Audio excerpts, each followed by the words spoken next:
Standalone machines are mainly divided into roller-type walnut shelling machines and impact shelling walnut shelling machines. The advantage is that it can replace part of the labor force and save a small amount of labor. The disadvantage is that the crushing rate is high and the integrity of the kernels is not high. The degree of automation is insufficient. After the machine breaks the shells and kernels often stick together and cannot completely separate the shells and kernels. A series of processes, such as manual assisted shelling, manual separation of shells and kernels, and screening and grading still need to be completed manually. Especially in recent years, workers' production costs have remained high.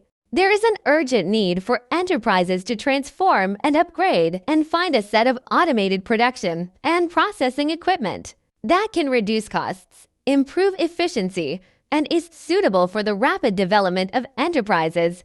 The following mainly introduces the machine shelling and shelling proc. Machine shelling is divided into walnut shelling machine, and fully automated production line. Type walnut shelling and kernel removal machine production line.